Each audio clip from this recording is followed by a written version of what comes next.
Deus abençoe a todos e sejam todos bem-vindos à nossa primeira videoaula de Linguagens Formais e Autômatos, disciplina popularmente conhecida como LFA.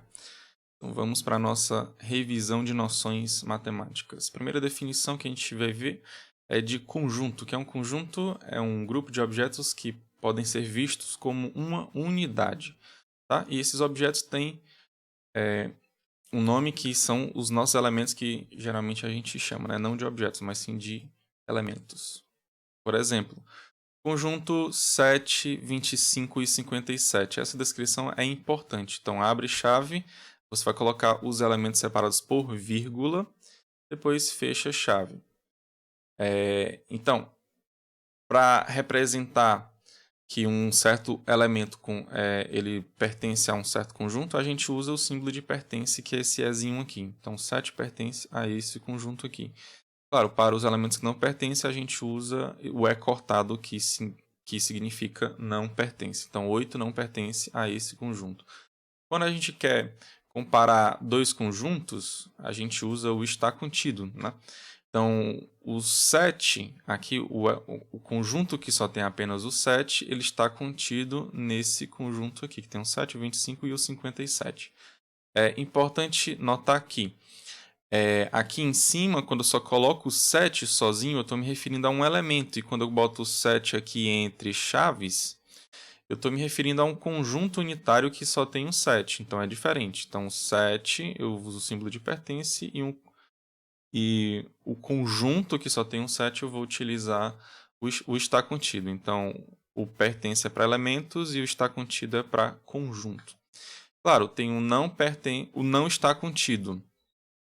Por exemplo, 20 e 57 não está contido aqui. A gente vê que o 20 não está aqui nesse conjunto, que tem o 7 e 25 e o 57. Aqui não tem o 20 aqui. Então, aqui não está contido. Há outros conjuntos que são infinitos, como o conjunto dos números naturais. Aqui eu comecei a partir do 1 porque eu estou seguindo o livro do Cipsa.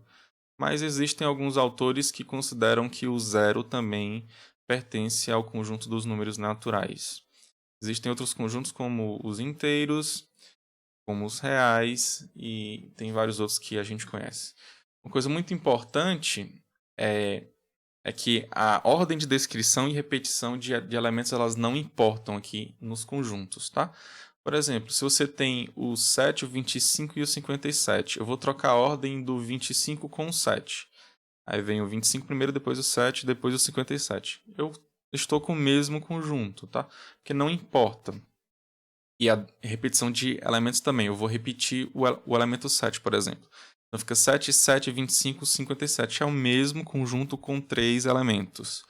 Esses 7 e 7 só contam como apenas um elemento. Quantas repetições aqui você fizer, só vai contar uma única vez, tá? Outras definições, como o de conjunto vazio, que é o conjunto que não possui nenhum elemento, e ele é denotado por esse símbolo aqui, que é um zero cortado. Existe o conjunto das partes de um conjunto também, que eu estou falando que é o A, né? Ou então a gente chama de P de A. Então, essas partes aqui a gente pode entender como um subconjunto. Então, é o conjunto dos subconjuntos de A. Tudo bem? Como, por exemplo, se você pega o A igual ao conjunto que só tem 1 e 2. Aí eu vou pegar todos os subconjuntos que são aqui do A. Primeiro subconjunto que a gente vê logo é o conjunto vazio. Subconjunto a gente pode imaginar, pensar sendo um pedaço de outro conjunto, tá? Então, a gente pode pegar um pedaço que tem um elemento, 2 elementos, 10 elementos, 1000 elementos, inclusive nenhum elemento. E esse nenhum elemento é o conjunto vazio, tá? Então, a gente vê também que o conjunto que só tem um está contido no A, o conjunto que só tem um 2 está contido no A, e o conjunto que tem 1 e 2, que é o próprio A, a gente pode pensar aqui como sendo todo o pedaço de A, né? Ou seja, o A inteiro, ele também está contido em A.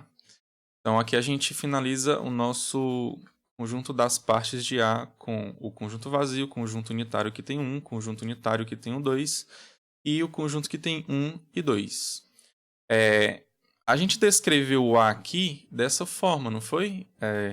Abre chaves, aí tem 1,2, fecha chaves. Mas a gente pode descrever de outra forma também, com uma certa propriedade, vamos dizer assim, com uma certa regra, né? Então a gente pega aqui o nosso objeto, eu estou chamando de N, essa barra aqui significa tal que, aí regra sobre N. Então um objeto tal que regra sobre esse objeto. Como por exemplo, você pega N tal que N é igual a M ao quadrado para algum M pertencente aos inteiros. O que é que eu estou falando aqui? Você vai ter um conjunto no qual um objeto dele é tal que é igual a um inteiro ao quadrado. Então, esse conjunto aqui, claramente a gente vê que é o conjunto dos quadrados perfeitos.